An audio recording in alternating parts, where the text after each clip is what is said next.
Fala, prevencionista, tudo bem? Hoje estamos aqui com a colega Camila, que vai falar, nós vamos falar hoje sobre ergonomia, o tema do momento, ergonomia.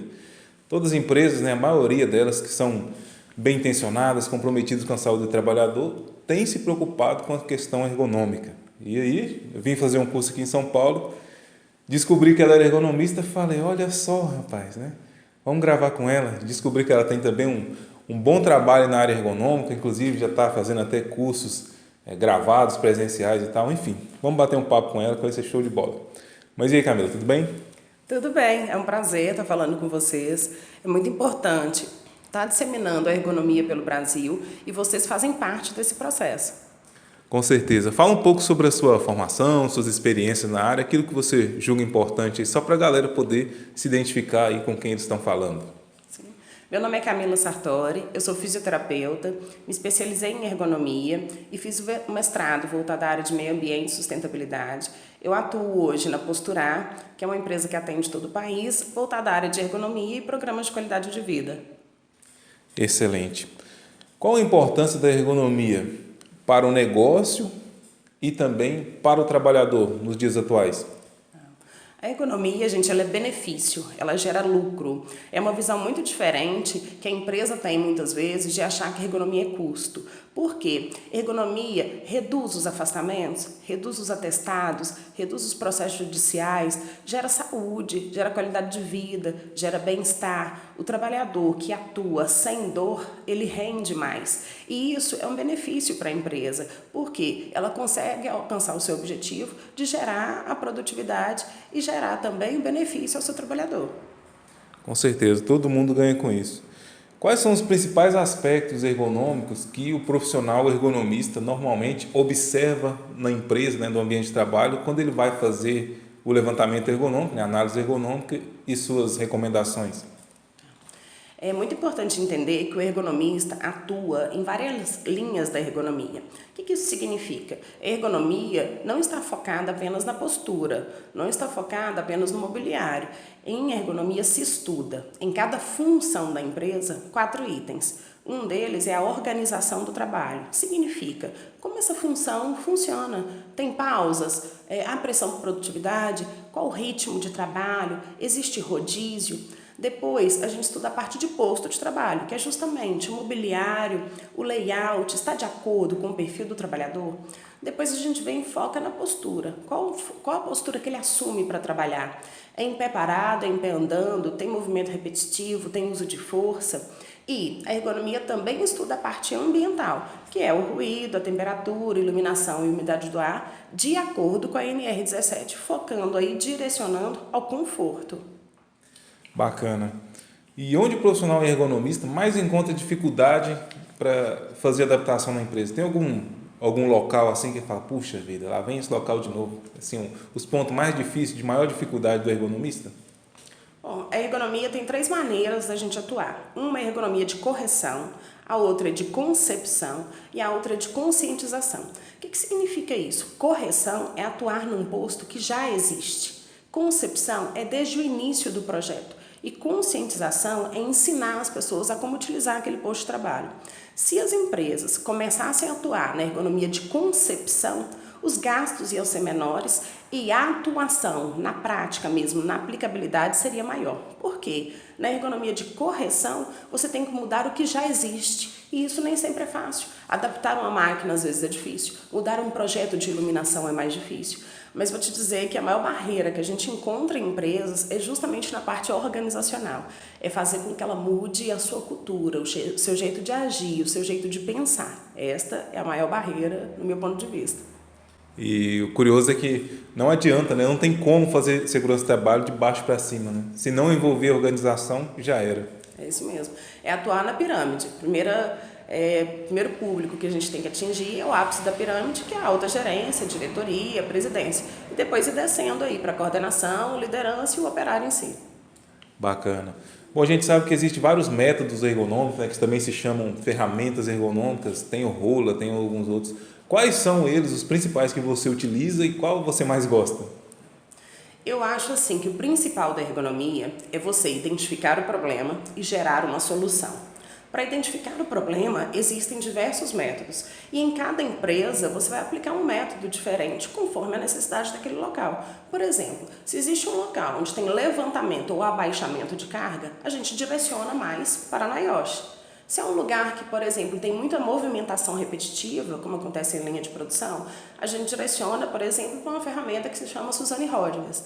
Agora, é importante lembrar que essas ferramentas numéricas, quantitativas, não valem mais do que a visão qualitativa daquele ergonomista que está atuando. Então, a sua descrição, as suas medições, as suas fotos, filmagens, cálculo de ciclo de trabalho, valem muito mais, muitas vezes, do que essas ferramentas. Bacana, bem falado. A gente sabe que o público que assiste, né, nem todos são formados na área de ergonomia. E pode ser que algum técnico ou engenheiro de segurança esteja assistindo e pensando, por onde eu começo a adequar a minha empresa? Por onde você acha que é o caminho assim, mais viável que um profissional que não tem formação na área ergonômica poderia já estar trabalhando para estar melhorando o ambiente de trabalho, ainda que minimamente? O engenheiro e o técnico de segurança, eles têm um benefício que sempre estão circulando pela linha de produção, sempre estão conversando com as pessoas. Então ele tem um grande papel nessa área ergonômica. E a nossa lei, gente, ela não exige que uma pessoa seja especialista em ergonomia. É claro, se o profissional estudou, ele tem uma compreensão maior, mas isso não impede que o técnico e o engenheiro apliquem os conhecimentos ergonômicos, apliquem a nossa norma. E um indício muito bom de saber por onde eu começo, onde começa a mudança, é enxergar quais são os números que a empresa está enfrentando hoje. Por exemplo, se você percebeu que no setor logística há muito afastamento por lombalgia, é uma área que você tem que atacar. Se você percebe que, por exemplo, no setor produção há muito afastamento por casos de Lerdort, é uma área que você tem que atacar. Então você tem que enxergar em que e onde as pessoas estão adoecendo, por que elas estão faltando ao trabalho, onde está tendo muito retrabalho. Ali é um lugar que você tem que começar a sua análise. E é muito importante relatar uma coisa, que o técnico de segurança muitas vezes ele cria diversas mudanças ergonômicas, mas ele não documenta. Se ele não documenta, quando ele sai e entra uma nova pessoa, se pergunta, já fez alguma coisa aqui em ergonomia? Aí a empresa fala, não, mas já.